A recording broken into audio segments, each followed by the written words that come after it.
I'm Stephanie Lewthwaite and I work in the Department of American and Canadian Studies at the University of Nottingham. And I'm a cultural historian, but I also work on visual culture and Latino visual culture. And there are several critical elements at play in Asco's work.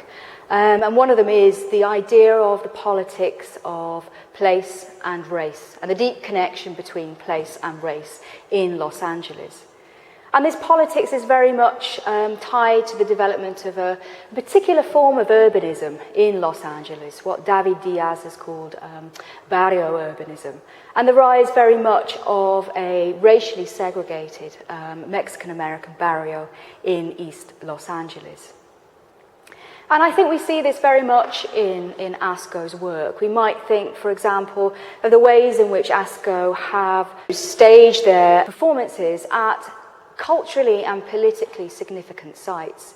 We might see this, for example, in First Supper.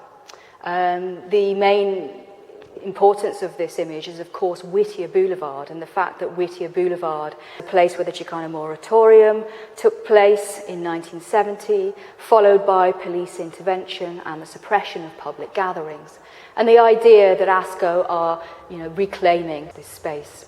We might also see it in spray paint from 1972, and the ways in which Asco are trying to challenge the marginalization of Chicanos from public and cultural spaces like the Los Angeles County Museum of Art, and using graffiti, a sort of an alternative art form to reclaim space. So it's very much the ways in which place in Asco's work is connected to patterns of racial exclusion in the city.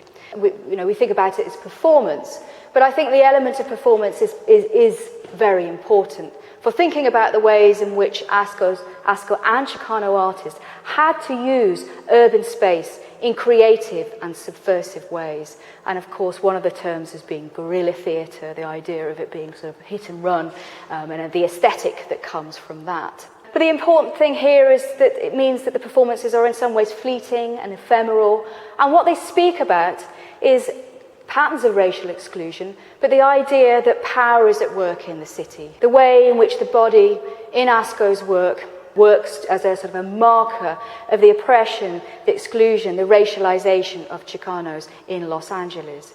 And we see this very much in the way which Gronk stages his body in Decoy War Victim as a corpse, a fake corpse, so to sort of produce this fake crime scene, in order to use his body to parody media stereotypes about Chicanos as criminals, as gangsters. But the body can also be used to resist and perform a non-essentialist identity.